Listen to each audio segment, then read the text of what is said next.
Hello guys, আসসালামু আলাইকুম। আপনাদের সামনে অন্য দিনের মতন আজও একটি মাছের ভিডিও নিয়ে হাজির হয়েছি। অবশ্যই দেখতে পাচ্ছেন আমাদের জেলে ভাইয়েরা এবং মাছের কাজে যারা সবসময় নিয়োজিত থাকেন তারা অতি দক্ষতার সাথে মাছটা জাল থেকে নেটে তোলার জন্য তোড়জোড় বা চেষ্টা করছে। অবশ্যই শেষ পর্যন্ত সক্ষম হলেন, মাশাল্লাহ। আর এটা কী মাছ অবশ্যই আপনাদেরকে বলবো। আর ভিডিওটি ফুলফিল না দেখে কেউ স্কিপ করবেন না, তাহলে কিছুই বুঝতে পারবেন না।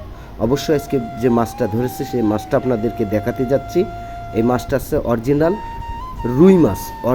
রুই মাছের চারাপোনা। আসলে কতটা সুস্থ সবল হলে মাছটা আপনারা অনেক দূর পর্যন্ত কেয়ারিং করতে পারবেন, সেই কারণেই আজকে মূলত ভিডিওটি আপনাদের জন্য। আপনারা অনেক দূর দূরান্ত থেকে এসে মাছের চারাপোনা কেনেন, আর মাছ অসুস্থতার কারণে, মাছের ঘা স্পট থাকার কারণে মাছগুলো আপনার লং রোডে লাস্টিং করে না, রোডের মাঝখানে হয়তো কোনো দুর্ঘটনার শিকার হয়ে যেতে পারে। অবশ্যই তার জন্য আপনাদেরকে বলবো যে আপনারা আসলে কী ধরনের মাছের চারাপোনা আর সুস্থ সবল মাছের চারাপোনা কীভাবে চিনবেন বা বুঝবেন আপনাদেরকে দেখানোর জন্য চেষ্টা করছি। অবশ্যই দেখুন, আমি আপনাদের খুব কাছ থেকে মাছটা দেখানোর জন্য চেষ্টা করছি। অবশ্যই হাতে মাছগুলো ধরে রাখতে পারছি না, মাছগুলো অনেক চালাক চতুর মাছ। অবশ্যই শেষবেশ আমাকে মাছের সাথে শক্তি খাটাতে হবে, অবশ্যই মাছের সাথে আমার শক্তি খাটাতেই হবে। না খাটালে আমি মাছ হাতে রাখতে পারছি না, যেহেতু আপনাদেরকে খুব কাছ থেকে বিষয়টা খুলে বিস্তারিত জানাবো ইনশাল্লাহ। মাছটা ধরেছি, অনেক শক্তি খাটাচ্ছে মাছটা।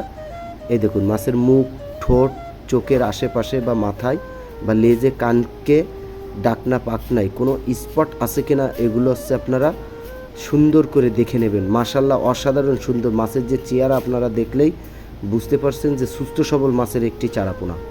আর এ ধরনের মাছের চারাপোনা নিতে হলে আমাদের ভিডিও স্ক্রিনে দেওয়া নাম্বারে যোগাযোগ করবেন। অনলাইনের মাধ্যমে যে কোনো জেলায়, যে কোনো জায়গায় থেকে আপনি ঘরে বসে হোম ডেলিভারি নিতে পারবেন যে কোনো মাছের চারাপোনা। অবশ্যই আপনাদেরকে সুস্থ মাছ কেমন হয়, সুস্থ মাছ কিভাবে বুঝবেন সেটাই আপনাকে বিস্তারিত খুলে বললাম।